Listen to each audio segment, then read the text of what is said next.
Você está no canal Eu Estudo a Lição com o pastor Samuel Camilo. Hoje é terça-feira, dia 9 de agosto de 2022. E o tema que estudaremos a nossa lição será a presença do nosso Pai. O nosso guia de estudos vai hoje trabalhar um pouco a ideia exatamente daquilo que é a maior dificuldade que o ser humano sente. Às vezes nos sentimos abandonados, tristes, achamos inclusive que o Senhor Deus nem sequer está olhando para nós. Quando olhamos para os Salmos, principalmente, nós encontramos esse mesmo clamor por parte de alguns salmistas. Senhor, até quando te esquecerás de mim? Até quando, Senhor Deus, eu terei que olhar para os ímpios e vê-los perecendo, e eu que estou buscando o Senhor, estou passando por momentos de dificuldade e provação? Nesses momentos mais difíceis, é claro que é mais complicado de uma pessoa poder sentir um pouco mais de perto a presença de Deus. Mas isso não significa que Ele não esteja lá. Você se lembra, por exemplo, da história de Israel? Israel, durante séculos, recebeu orientações da parte de Deus. Deus tinha um plano para eles enquanto nação. Israel se afastou tanto do caminho do Senhor que foi invadido pelos assírios, foram espalhados por todas as nações da época e nunca mais se reuniram como nação. Por outro lado, o reino do sul, o reino de Judá, cuja capital era Jerusalém, teve mais um tempo de oportunidade, até porque alguns dos reis que reinaram sobre Judá haviam temido ao nome do Senhor e haviam, portanto, postergado aquilo que deveria acontecer, o cativeiro da Babilônia. O profeta Isaías, durante o tempo em que ministrou em Jerusalém, ele levou mensagens de repreensão, de exortação para os reis, bem como para todo o povo, avisando que o cativeiro da Babilônia era uma certeza, de que ele viria, sem sombra de dúvida. As pessoas se perguntavam o que é que aconteceria.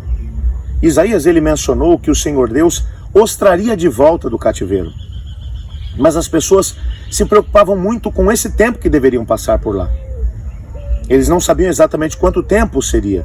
Só alguns anos mais tarde, quando o profeta Jeremias começou o seu ministério, é que ele foi mencionar que esse período demoraria 70 anos, o período de cativeiro.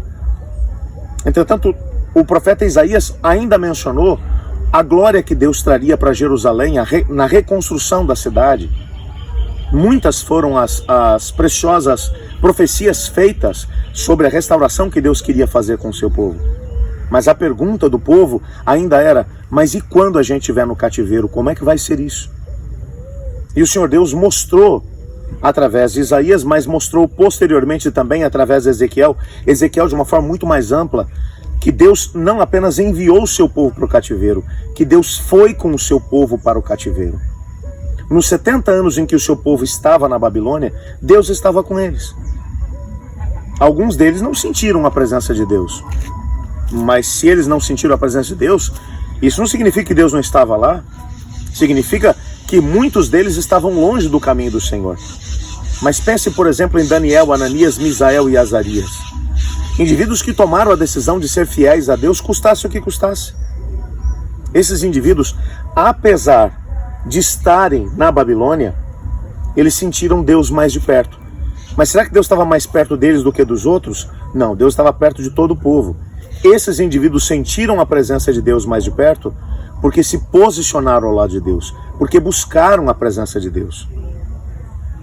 Quando você olha para os três amigos do Daniel, o Ananias, Misael e Azarias, quando por permanecerem fiéis a Deus, foram jogados na fornalha de fogo, o próprio Deus foi até a fornalha e caminhou no meio do fogo com eles.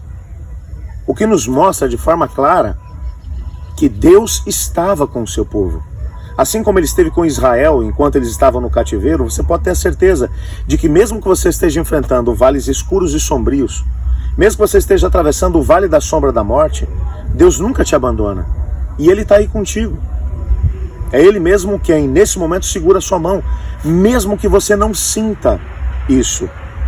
Eu gostaria de orar com você, pedindo a Deus para que o Senhor Deus pudesse estar contigo, comigo, conosco, nos ajudando a ser aquilo que Ele sonhou que fôssemos. Senhor Deus, muito obrigado por Tua palavra e porque através dela nós podemos ser exortados e ao mesmo tempo lembrar que o Senhor Deus nos ama e que nunca nos abandona. Nos colocamos em Tuas mãos, Pai. Em nome de Jesus. Amém. Eu estudo a lição. E você?